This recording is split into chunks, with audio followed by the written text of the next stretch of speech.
আজকে আপনাদেরকে এখানে আহ্বান করেছি, আপনাদের সকলকে শুভেচ্ছা জানাচ্ছি।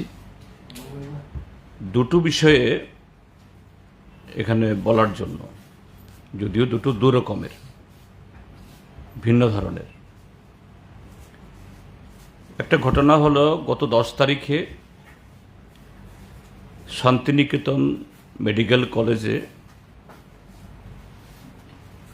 একজন যুবতী মেয়ে তার মৃত্যু ঘটেছে। ইতিমধ্যে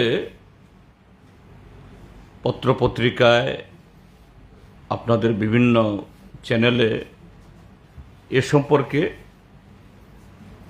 নানা খবর বেরিয়েছে এবং প্রশাসনের তরফ থেকেও এই ঘটনাকে কেন্দ্র করে তাদের মতো করে সেখানে মিডিয়াকে বা জনগণের সামনে এটাকে তুলে ধরার চেষ্টা করা হয়েছে এবং সেখানে একদিক থেকে আপনাদের মাধ্যমগুলোতে বিভিন্ন অ্যাঙ্গেল থেকে যে খবর এবং জনগণের তরফ থেকেও আমরা বিভিন্ন সূত্রে যা পেয়েছি, আমাদের মনে হয়েছে ঘটনাটা মোটেই স্বাভাবিক না।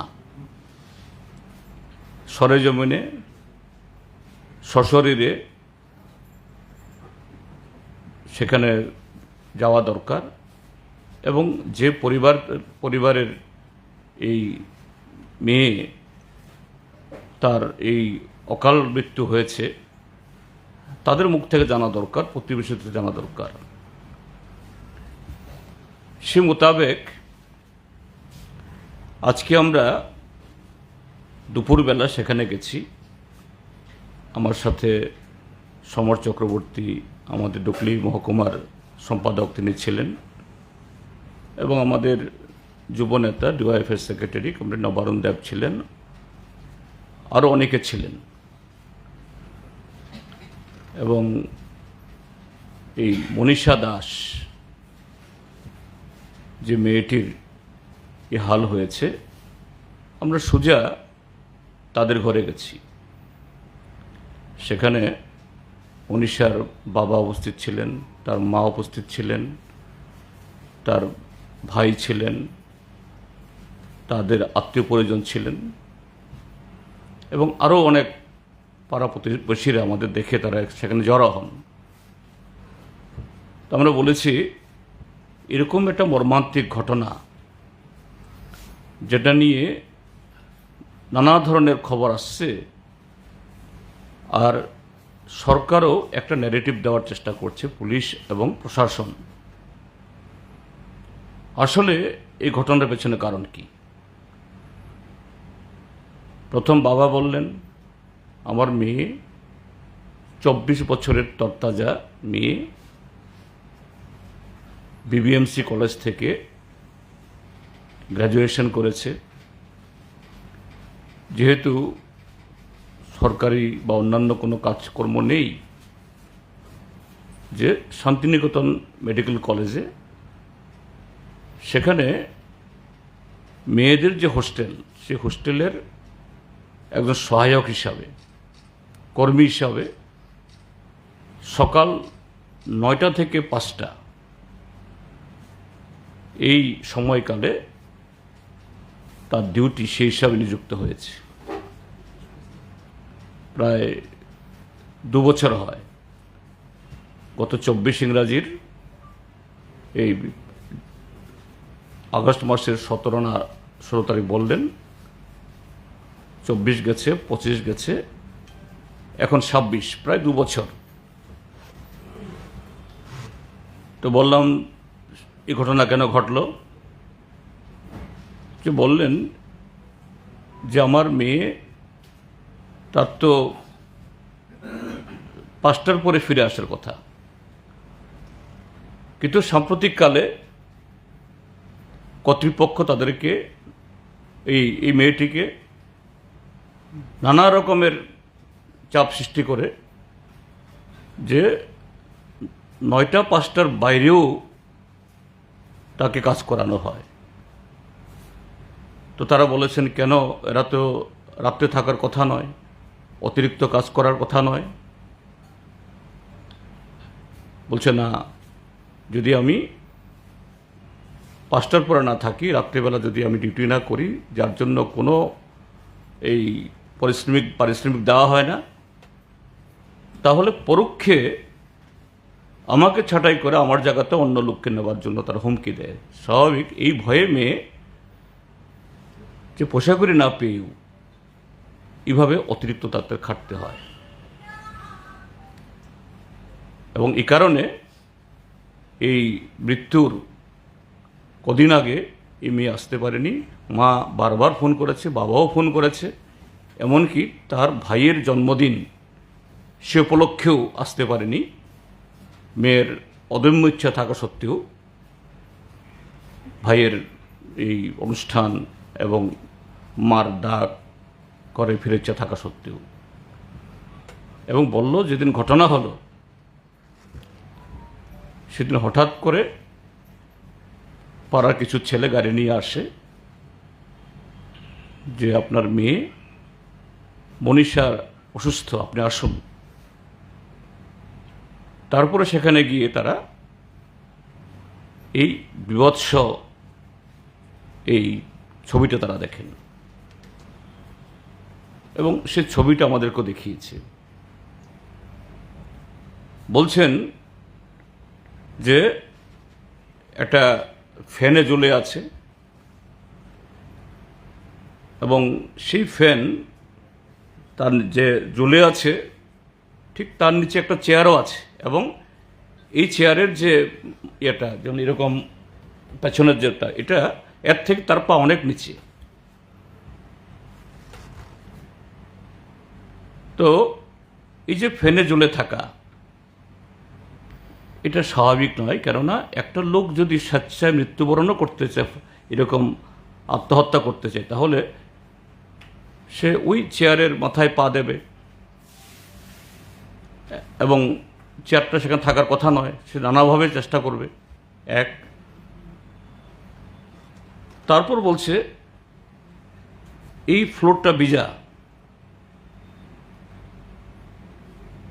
এই ফ্লোরে অনেকগুলো জুতার দাগ, ফ্লোর,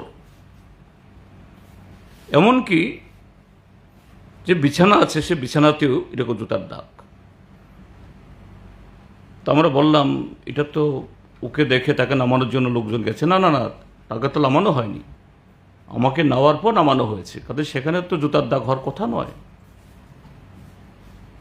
সে যেরকমভাবে ঝুলে আছে, যেরকমভাবে চেয়ারটা আছে যে জায়গায়, সেভাবে আছে, এটা তার আগে থেকেই। তৃতীয় ঘটনা হলো, ওই ঘরের ভেতরে কোনো মই বা অন্যভাবে যে ফ্যানটা, সিলিংটা এত উঁচু, এই মেয়েটার পক্ষে কোনোভাবেই এই ফেলে গিয়ে তার ওই যে যেখানে এই তাকে ঝুলিয়ে রাখা হয়েছে বা দেখানো হয়েছে, এই ফ্যানে যে কাপড় দিয়ে সেখানে ঝুলেছে, এটা নাগাল পাওয়ার পায় না। কি করে সে এই ফ্যানে বাঁধল?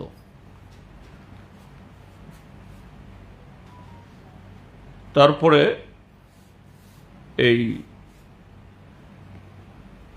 এইভাবে। আর চতুর্থত হলো, এটা 24 বছরের মেয়ে, মানে তার ওজন নাই করলেও 45 থেকে 60 কিলো হবে, ধরুন 50 কিলো হবে, কিন্তু ফ্যানের একটা ব্লেড কোনো বাঁকা হয়নি, একদম অক্ষত অবস্থায়।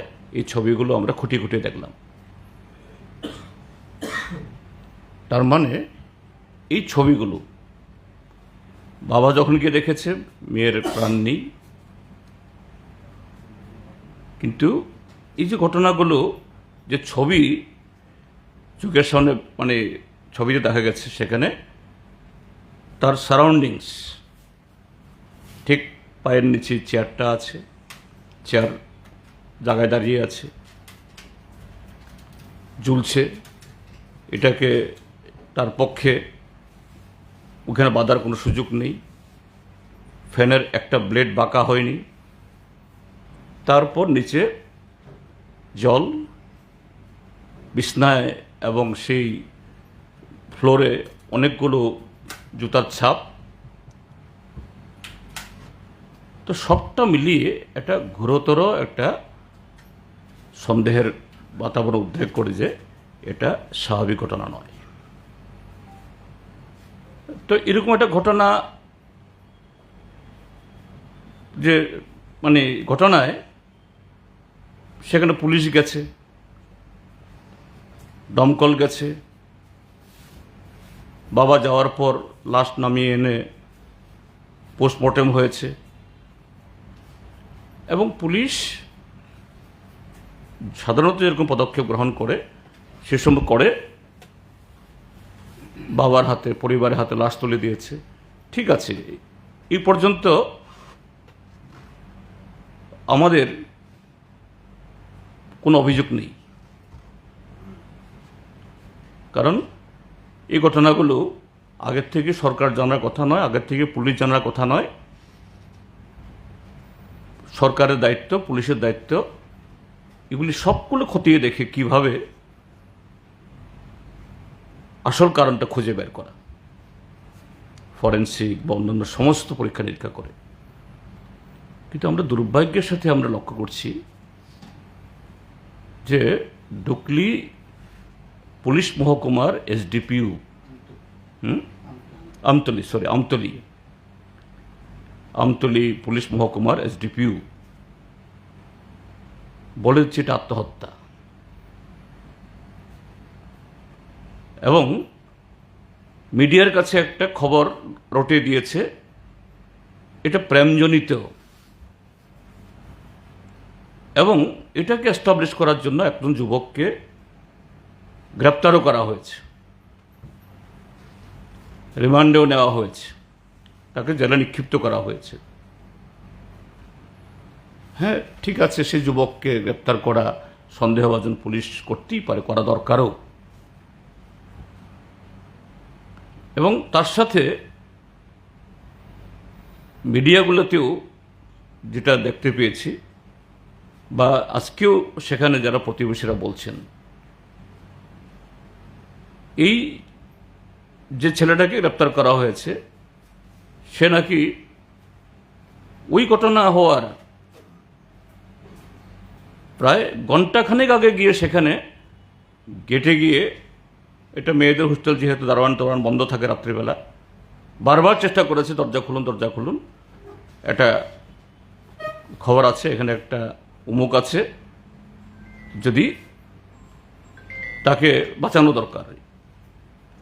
অর্থাৎ যেভাবেই হোক, এটা সত্যি মিথ্যা কতটুকু জানি না, অর্থাৎ ছেলেটা খবর পেয়েছে, হয়তোবা সে মেয়েটার উপরে কেউ থ্রেট করছে, কেউ এসব করছে, মেয়েটা বোধ হয় ভয়ে এই ছেলেটাকে বলতে পারে। এটা হলো বাইরের থেকে শোনা।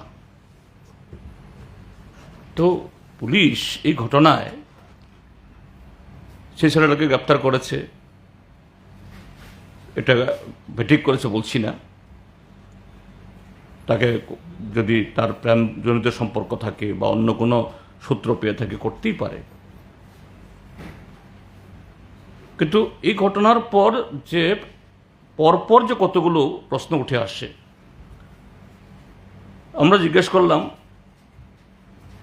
শান্তিনিকেতন মেডিকেল কলেজ, যে কলেজে এই মেয়েটা 2 বছর ধরে চাকরি করছে, 10 তারিখ রাত্রিবেলা ঘটনা, 11 তারিখ গেল, 12 তারিখ গেল, 13 তারিখ গেল, আজকে 14 তারিখ, প্রায় 4 দিন হয়ে গেল। তারা কি কেউ আসছেন আপনাদের বাড়িতে? না। শান্তিনিকেতন মেডিকেল কলেজ, যে কলেজে এত বড় একটা নৃশংসতম ঘটনা ঘটল, একজন লোকও সেখানে আসলেন না। তো এই ক্ষেত্রেতে কি সিদ্ধান্ত উপনীত হয়? শান্তিনিকেতন কলেজ এমনিতেই এই কলেজের সৃষ্টি থেকেই বিতর্কিত, যদিও ওটার সাথে একটা খুন বা আত্মহত্যা রিলেট করা ঠিক নয়, কিন্তু এই ঘটনায় তাদের যে উত্থানের বা তাদের বিতর্ক,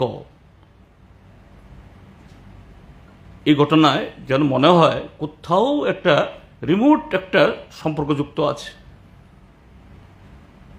একটা তরতাজা মেয়ে মারা গেল, একটা সমবেদনা জ্ঞাপন করার জন্য একজন কর্তৃপক্ষ লোক আসবে না? দুই হলো, আজ পর্যন্ত যে আপনাদের কোনো মিডিয়া থেকেও আমি কোনো খবর দেখিনি, পাড়া প্রতিবেশীরও বলছেন না, ওই শান্তিনিকেতন মেডিকেল কলেজের কোনো কর্তৃপক্ষকে বা সেদিন যারা ডিউটিতে ছিল, দারোয়ান বা ওয়ার্ডেন বা অন্য যারা ওই হোস্টেলের ছাত্রী, পাশাপাশি কিছু ভিডিও আপলোড করা হয়েছে, আবার দুরকম ভিডিও দেখিয়েছে। আজকে আমাদের একটা ভিডিও দেখিয়েছে কিছু লোক এটাকে জোর করে ভাঙার চেষ্টা করে দরজা, আবার দেখা গেল ফাইনালি একটা সাধারণ পোশাক পরা, এই মানে ইউনিফর্ম পরা একটা মহিলা গিয়ে সাধারণ একটা টোক্কা দিয়েছে, দরজা খুলে গেছে। অর্থাৎ দরজা ভাঙার চেষ্টা করা, এটা এক ধরনের নাটক। আবার দেখা গেল ওই মেয়েটা একেবারে টোক্কা দিয়ে দরজাটা খুলে ফেলছে। অর্থাৎ সবটা মিলিয়ে এই তাদের কাছে যে সমস্ত ছবি ইত্যাদি এসছে, এটা মনে হয়েছে দরজা ভাঙার চেষ্টা করাটাও একটা নাটক, বা এসব ঘটনা করে ভেতর থেকে দরজা বন্ধ করে এরকম করানো হয়েছে। আর তার সাথে সবচেয়ে দুর্ভাগ্যজনক হলো আরক্ষা প্রশাসনের ভূমিকা। একজন ডেপুটি সুপারিনটেন্ডেন্ট অফ পুলিশ মহিলা, আরও দুর্ভাগ্যের মহিলা, বলে দিচ্ছে এটা প্রেম ঘটিত। তার সাথে আমি বলছি, আমি দেখলাম গতকাল সম্ভবত আমাদের রাজ্যে মাননীয় মুখ্যমন্ত্রী, তাদের নেতা তথা প্রধানমন্ত্রীর 12 বছর পূর্তি উপলক্ষে সারা দেশে এখন জনগণের টাকায় তাদের প্রচার চালাতে হবে, সে উদ্দেশ্যে এখানে তাদের রাজ্য দপ্তরে একটা সাংবাদিক সম্মেলন করেছেন। তিনি সমস্ত ক্ষেত্রে বলে থাকেন জিরো টলারেন্স, কাউকে ছাড়া হবে না। তো এই যে পদক্ষেপ গ্রহণ করা হলো, এটাকে জিরো টলারেন্সের নমুনা। এসডিপিও তো আগে থেকেই ছেড়ে দিয়েছে। অর্থাৎ যে একটা ঘটনা ঘটলো, তার গভীরে না গিয়ে একেবারে চট করে পোস্টমর্টেম রিপোর্ট বের হবার আগে থেকেই বলে দিল এটা সুইসাইড। তো মুখ্যমন্ত্রী বলছেন কাউকে ছাড়া হবে না, কিন্তু তার পুলিশ, তার দপ্তর আগের থেকে গেট খুলে দিয়ে আগের থেকেই অপরাধীকে মুক্ত করার। এবং তার চেয়ে বড় কথাটা হলো যে শান্তিনিকেতন মেডিকেল কলেজ, তাদের কাউকে জিজ্ঞাসাবাদ করা হলো না। এটা কী ধরনের জিরো টলারেন্স, কী ধরনের কাউকে ছাড়া হবে না? সবাইকে ছেড়ে দিয়ে বলছে কাউকে ছাড়া হবে না। তো আমরা যেটা এ প্রসঙ্গে বলতে চাই, এর সাথে বলছি, মুখ্যমন্ত্রী বোধহয় ছিলেন না রাজ্যে, দিল্লিতে ছিলেন, তার নির্দেশ ছাড়া তো হয় না। তিনি ম্যাজিস্ট্রেট তদন্ত, ম্যাজিস্ট্রেট মানে হলো জুডিশিয়াল ম্যাজিস্ট্রেট না, পশ্চিম ত্রিপুরা জেলা শাসকের, এটাকেও ম্যাজিস্ট্রেট বলা হয়, এক্সিকিউটিভ ম্যাজিস্ট্রেট, তদন্ত দিয়েছেন। এটা আরেক ধরনের অদ্ভুত। এটার হওয়া উচিত ক্রিমিনাল ইনভেস্টিগেশন। এই ম্যাজিস্ট্রেট বা আরও বড় উচ্চপদস্থ অফিসার হলেও তিনি কি করবেন এখানে? ডিএম সাহেব নাকি গেছেন, মনীষার বাড়িতে দেখা করেছেন তার বাবার সাথে, মার সাথে। কিন্তু কি করবেন? এটা ডিএম এর কাজ নয়, এই দায়িত্ব পুলিশের, ক্রিমিনাল ইনভেস্টিগেশন করার জন্য। তো এই জন্যই বলছি যে পরম্পরা, পুলিশের বক্তব্য, এসডিপিইউ, তারপরে মুখ্যমন্ত্রীর অ্যাকশন, জিরো টলারেন্স, সবটা মিলে মনে হচ্ছে ত্রিপুরার যে আরও প্রতিদিনেই কোথাও নারী পাচারে, কোথাও পরশ্রী অপহরণে, কোথাও গাঁজা পাচারে, কোথাও অস্ত্র ধরা পড়ে, সবই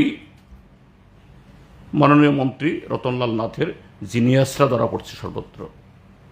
এই জিনিয়াসদের ছেড়ে দেওয়ার একটা কৌশল, এই যে ক্রিমিনাল ইনভেস্টিগেশন না করিয়ে ওই ডিএমকে দিয়ে তদন্ত করিয়ে একটা কনকক্টেড রিপোর্ট তৈরি করবে আর লোকচক্ষে এটাকে আড়াল করার চেষ্টা। আমরা সরকারের এই প্রচেষ্টাকে সম্পূর্ণভাবে আমরা নেগেট করছি এবং আমাদের দাবি এটা পদস্থ অফিসারকে দিয়ে এটা এসআইটি করা হোক, স্পেশাল ইনভেস্টিগেশন টিম, বা একজন সিটিং জাজের তদারকিতে এই তদন্ত হোক। তা না হলে অপরাধ ধরা পড়বে না, এই পরিবার জাস্টিস পাবে না। তার সাথে বলবো, এই পরিবারকে, যদিও একটা জ্যান্ত মেয়ের তার জীবনের মূল্য তো কোনো অর্থমূল্যে বিচার করা যাবে না, তারপরও সরকার এই পরিবারকে, যে মেয়েটাকে 24 বছর খাইয়ে পড়িয়ে একটা স্নাতক স্তর অবধি উন্নীত করে তাকে পাশ করিয়েছে, পরিবারের অন্তত বিয়ে শাদী হওয়ার আগে অবধি একটা আশা আকাঙ্ক্ষা ছিল, সেদিক থেকে কী ধরনের কম্পেনসেশন দেওয়া যায় সরকার তা ভাবুক। এ হলো প্রথম আমাদের ইয়ে। দ্বিতীয় হলো, এটা একটু ভিন্ন ধরনের। আপনারা দেখেছেন গতকাল এখানে ত্রিপুরা বারের নির্বাচনে সংবিধান বাঁচাও মঞ্চ তারা বিপুল ভোটে জিতেছেন। পত্রপত্রিকায় লেখা হয়েছে বামগ্রেস, অর্থাৎ বামপন্থী এবং কংগ্রেস। অন্যদিকে প্রধান প্রতিপক্ষ, তাদেরকে বলা হয়েছে আইনজীবী উন্নয়ন সংঘ, বিজেপি মথা। এরা নতুন জিতল তা নয়, এটা বোধহয় পরপর চতুর্থবার এই তারা জিতছেন। কিন্তু এই বিজয় 2026 ইংরাজিতে দেশ এবং রাজ্যের বর্তমান রাজনৈতিক পরিস্থিতিতে এই মঞ্চের বিজয়, এটা সুদূর প্রসারী, এটা আগামী দিনের এই রাজ্যের জনগণের সামনে একটা সুন্দর বার্তা, একটা ইতিবাচক বার্তা তারা দিয়েছেন। আমরা এই মঞ্চকে, তাদের এই বিজয়কে অভিনন্দন জানাচ্ছি। যদিও বারের নির্বাচন রাজনৈতিক লাইনে, রাজনৈতিক চিহ্নে হয় না, কারা এই বিজয়ী যে মঞ্চটা, কারা সেখানে, এরা নামই দিয়েছে হলো সংবিধান বাঁচাও। অর্থাৎ ত্রিপুরার যে প্রতিনিয়ত সংবিধান আক্রান্ত হচ্ছে, প্রতিনিয়ত মানুষের যে সাংবিধানিক অধিকার এটা লঙ্ঘিত হচ্ছে।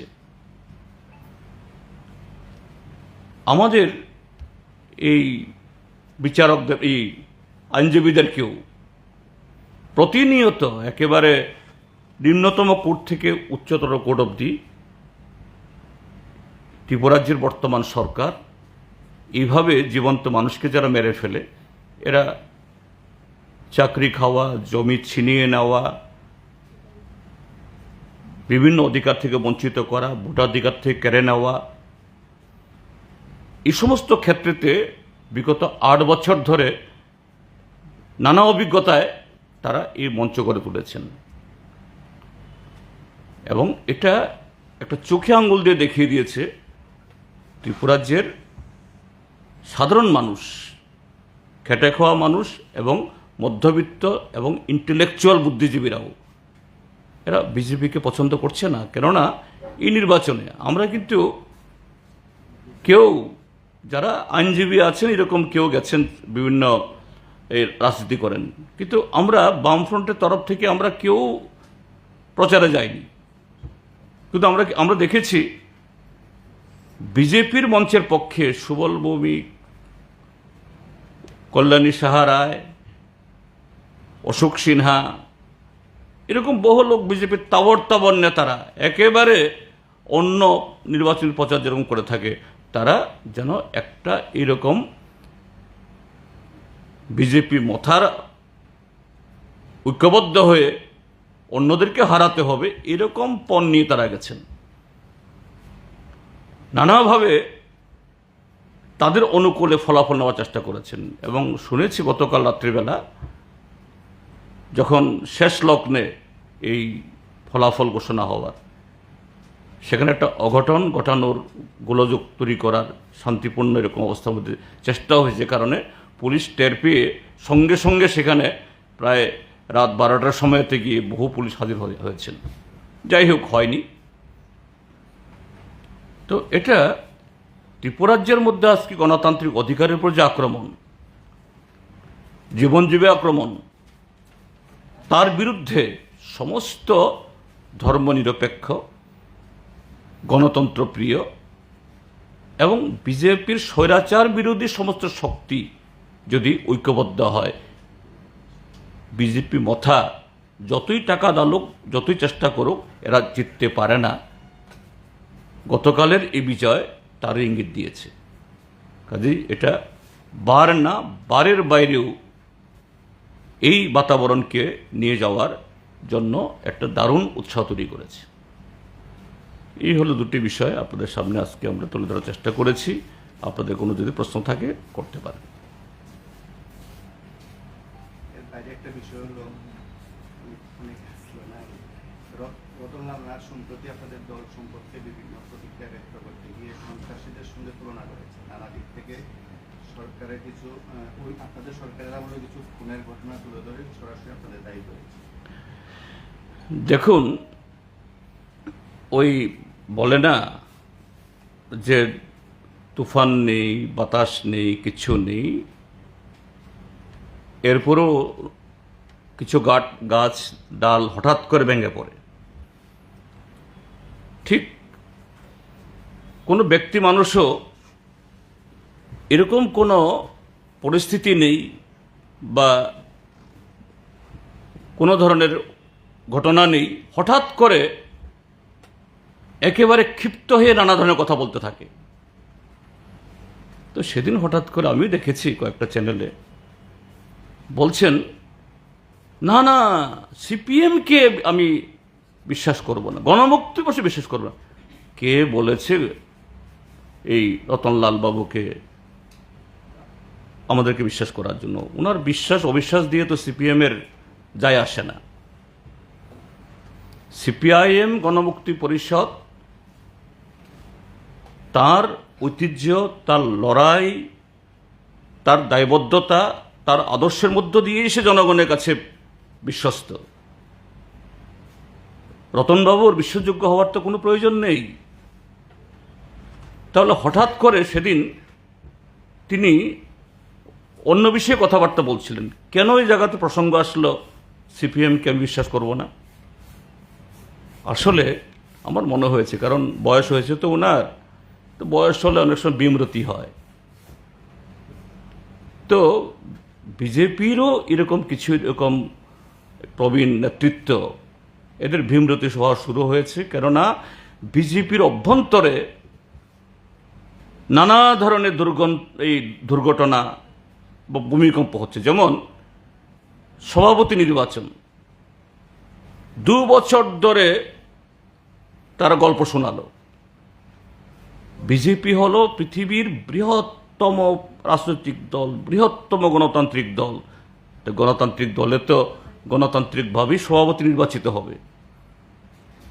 এই রাজ্যে বিজেপি সদস্যরা তারাই ভোট দেবে এবং তারা ওই রিটার্নিং অফিসার, অবজারভার ইত্যাদিও 2 বছর আগে আপনাদের পত্রপত্রিকা ফলাও করে তারা বলেছে যে এত গণতান্ত্রিক। কিন্তু 2 বছর মন্থন করার পর বিপ্লব কুমার দেব, ভগবান দাস, সুবল ভৌমিক, অশোক সিনহা, তারপর আরও কত লোকের নাম এরা ভাসালো। শেষ পর্যন্ত কোথায় গিয়ে এই নৌকা গিয়ে থামল? মাতাবাড়ি, সেখানকার অল্প বয়সী যুবক আছে। ঠিক আছে, ব্যক্তিগতভাবে আমি, যিনি বিজেপির সভাপতি হিসাবে নির্বাচিত না, মনোনীত হয়েছেন, অ্যাপয়েন্টেড হয়েছেন, আমি অভিনন্দন জানাবো। অল্প বয়স, একটা দায়িত্ব পেয়েছে, তিনি ভালো করে দায়িত্ব পালন করুন। আমাদের বিরোধী হলেও তিনি যদি গণতন্ত্রের প্রতি, উন্নয়নের প্রতি, শান্তি সম্প্রীতির প্রতি দায়বদ্ধ হন, এটা শুধু বিজেপির না, গোটা রাজ্যের লাভ হবে। সেদিক থেকে আমি ব্যক্তিগতভাবে অভিনন্দন জানাবো।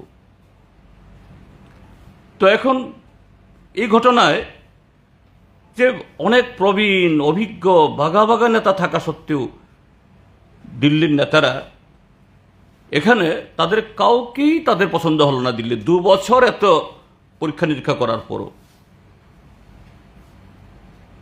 মালা গিয়ে পড়ল অভিষেক দেবরায় গলায়। আমার মনে হয় এই ঘটনায় রতনবাবু চিন্তিত হয়ে পড়েছেন যে না, 2028 তো ঘনিয়ে আসছে, আমার কি হবে। তো এর থেকে হঠাৎ করে ওই যে বললাম, উনি কোনো রকমের তুফান নেই, বাতাস নেই, ভূমিকম্প নেই, হঠাৎ করে সিপিএমের পেছনে লাগতে আরম্ভ করলেন। সিপিএম খুনি, গণমুক্তি পরিষদের খুনি। এই ত্রিপুরাজ্যের গণতন্ত্র এটাকে শক্তিশালী করার প্রশ্নে ত্রিপুরার ইতিহাসটা বলো, কত শত সিপিএম কর্মী খুন হয়েছে, কত শত সিপিএম এই গণমুক্তির কর্মী খুন হয়েছে বলতে পারবেন? আগে তিনি যে দল করতেন কংগ্রেস, বা এখন যে দল করেন বিজেপি, এই ক্ষেত্রেতে হ্যাঁ কিছু নামের তালিকা আসে। আমি বলবো না কোনো লোক খুন হয় মানে হলেই, মানে যে কোনো লোক খুন হওয়াটাই এটা মানে কি বলে, এই মানে এটাকে সেভাবে আমাদের দেখতে হবে না। লোক খুন হলো, সবটা খুনই, যে কোনো খুনই এটা দুঃখের ব্যাপার। কিন্তু তিনি বলছেন বিজেপি সমস্ত ইয়েতে রাজনৈতিকভাবে ক্ষতিগ্রস্তদেরকে করে থাকে। তো কেন 30 জনের উপরে আমাদের এই বামপন্থী কর্মী খুন হয়েছে গত 8 বছরে, কেন একটা সুবিধা দেওয়া হলো না? এই যে গত পঞ্চায়েত নির্বাচনে কি নাম জানি, কি শীল, বাদল শীল, কেন দেওয়া হচ্ছে না? তো এটা হলো এটা উনার কি বলবো প্রলাপ, এটা অন্য কিছু না। শহীদ মিয়া যে প্রলাপ বকছেন, এই প্রলাপ থেকে বলছেন, কাজে এর কোনো অন্য জবাব হয় না। কয়েকদিন আগে যেখানে গেছেন তার কাছাকাছি একটা থানাধীন এলাকায় একটা মেয়েকে একটা স্কুল আটকে রেখে তার সঙ্গে, হ্যাঁ তাই, আনন্দনগর স্কুলে।